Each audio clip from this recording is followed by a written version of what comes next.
Hello there, welcome to another episode of Top to Flop. This one was inspired by Bantha Skull, Chris.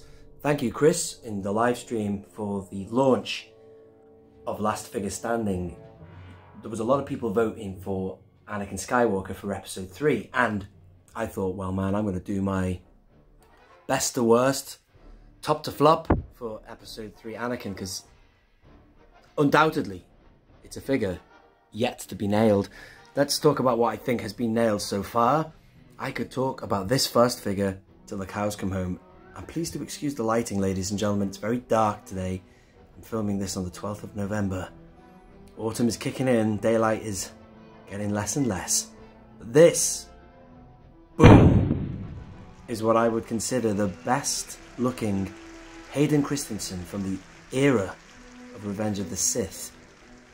And it isn't really even an 100% depiction of him in Revenge of the Sith. This is the concept art Anakin from the Legacy collection. If you have never seen this figure, look at it now and look how good that head sculpt is. They nailed the hair in this figure. You may turn around and argue that it's the wrong colour. Granted, it does look a little darker than normal, but that is the only time I have ever seen a figure of Hayden Christensen that looks like him.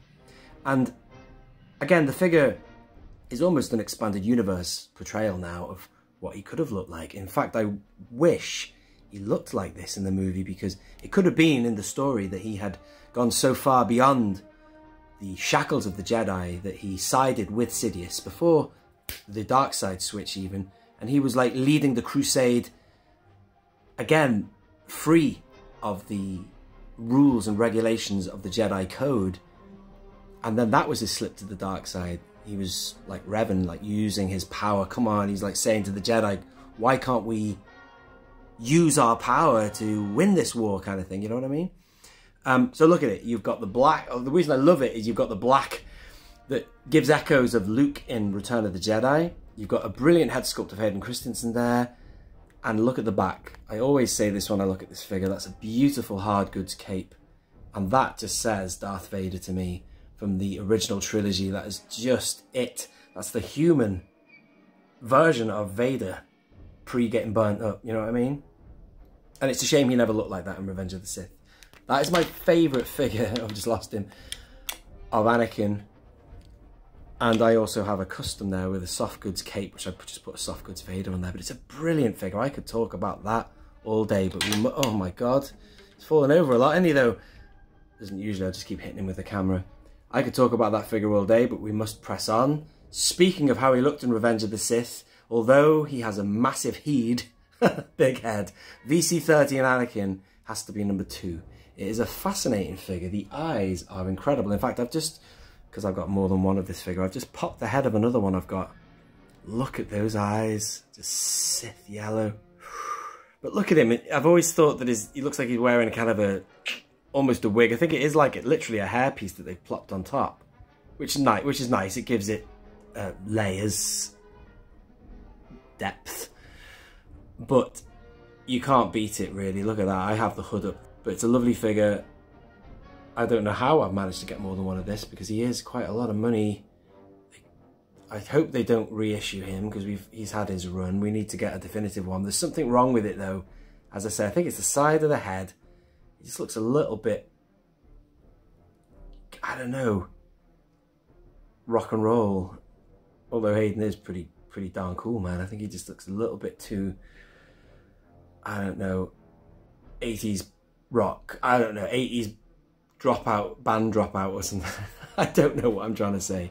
And then after that, it gets a bit sketchy. I mean, I've put this one next. I've actually had to reinstate this figure as it used to be. I use this figure's body here. This figure you're looking at now is from the Saga Legends line, the one with the navy blue and orange packaging. And in my display, I use this figure with the VC-13 head. It's a perfect head swap. Hang on. Big time lost the focus. That head swaps on perfectly to this figure. So I do that, but I thought I would just reinstate him as he actually was released. The head of this, it's not that bad, but when you've... Hairstyle though, he's got too much of a mullet. I'm not saying he didn't have a mullet in that film. No, I don't. Well, actually, I don't think he did have a mullet. He had longer hair, a bit ragged, but it was a bit better kept than that. It sort of had a set shape like this one depicts, and the scars a bit prominent on that there. There's not much more I can say. And also, oh my god, look at the swivels, by the way. That's why I use this figure down here. Excuse the lighting is terrible. It's really dark. I should really have a light on. But I have him facing Obi-Wan on this little diorama that was made for me. Because all I can do for him is have his hands by his side. You can't do anything with the articulation of this figure. It's a terrible release. I'm actually surprised I've put him as high as that. It's only because I kit bash him that I give it any respect. Next figure, this one I actually opened off a very rare card back. I opened him off a Galactic Hunt from the Saga collection of 2006. And I didn't realise how expensive that figure was carded, but still. And the one behind him is one and the same. It is the same figure, although I actually display this figure as you're seeing him with his back to us, because again, the head sculpts are so iffy. I find it's like Luke Skywalker. They've got all this mad variety of heads. None of them are particularly any world-shattering, are they, really? They're just distinctly average. But so I have him facing that way. I have this guy facing forward with a cloaked Obi-Wan somewhere on my shelves because, I don't know, I just quite like the idea of having two figures feeding off each other. And I have them both stood as they would have been when they were looking for Grievous. Him and the cloaked Obi-Wan. That's all I can say, and they've got this weird articulation, the hinges there. Let's just move on because there's not much more I can say other than they're average, terrible. This one I've made better than it actually is. Came with, was it Battling Dooku, was it? Or something like that? Yeah, it's this thing here, right there. And I have that Dooku down on the shelf, and I have that Obi-Wan, and I have, actually, if you want to see what I usually do with this figure, I usually have him facing that way. I really should turn a light on, ladies and gentlemen. It's so dark in here. I'm sorry, I can't take it anymore. It's just too dark in here, man. So I've turned the lights on. It's only 2 o'clock. It's 2 o'clock PM, man. So with this with this cape on, he actually looks really good. So I have him leading the 501st, this figure like that. I think I have him, yeah, with these guys just right behind him. Loads of him, and he looks pretty cool like that. And so that's what I do, but it's just another variant of his head. That one actually has some kind of compromise on the hair there. Can you see that hairstyle? That's the only other time I've seen his hair kind of as it would have been, like, other than this figure. It's not a million miles away. It's not the same. I don't know, man. It's obviously quite ginger, the one on the right there, but nevertheless, it's I've made it better than it is by, as I say, putting the cloak on. But there you go, that's that one. And then we get into some nitty gritty now, ladies and gentlemen. I'm just going to move these ones out of the way. Bit rough and ready, this video. This one here, I love it looking like that. So spooky and ominous that. I liked Hayden in the film with his hood up. It reminded me of Maul when he was stalking with his hood up. You know, keeping himself, as I say, ominous and hidden.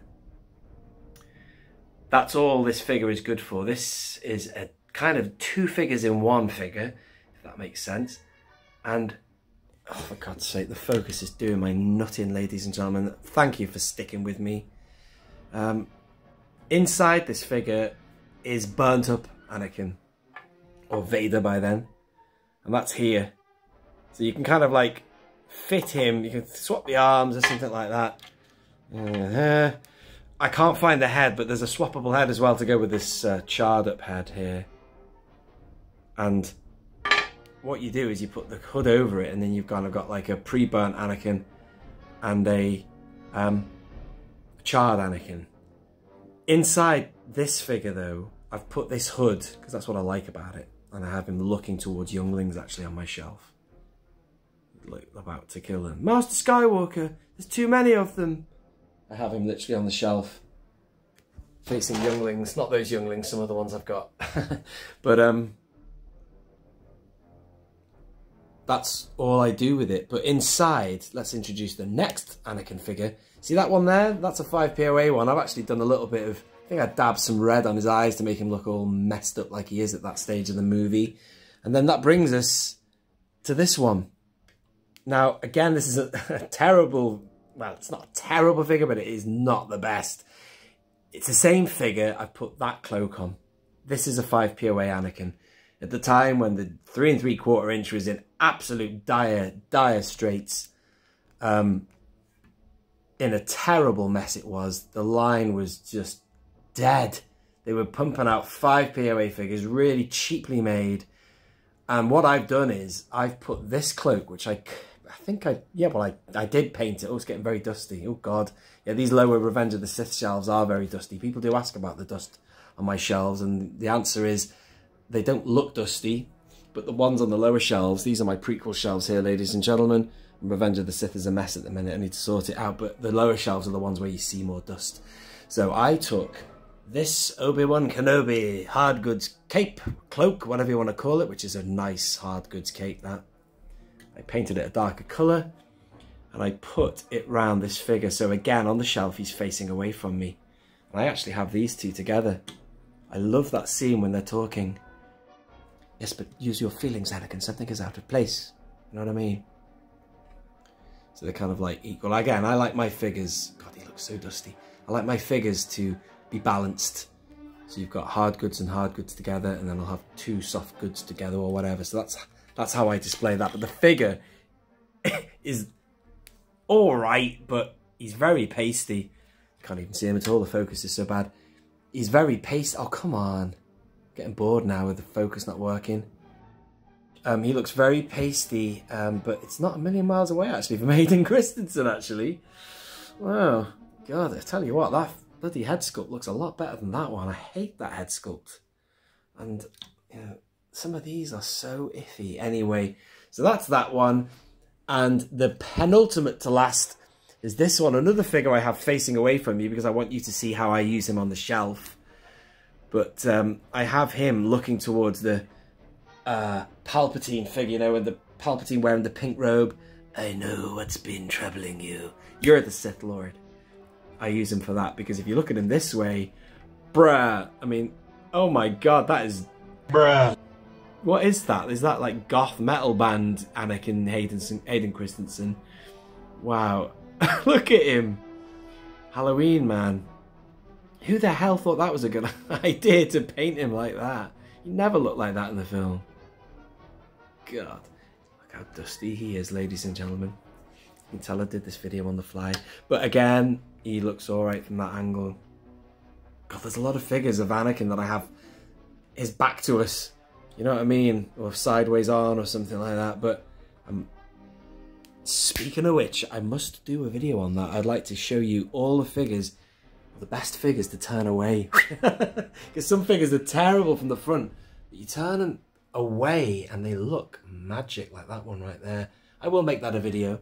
And the final figure, the worst, ladies and gentlemen, is so bad I keep him in the cockpit of this vehicle here. It's a terrible figure. I mean, look at him. God. I mean, I'm sure there's people out there who love this figure, but it looks so weird. It's got a weird action on it. I know it's supposed to be a gimmick, a bit like this figure's a gimmick. It's swappable, and I'm sure it probably offered a lot of playability to some kids back in the day. I saw Revenge of the Sith when I was 24, man, so I was not touching figures back then.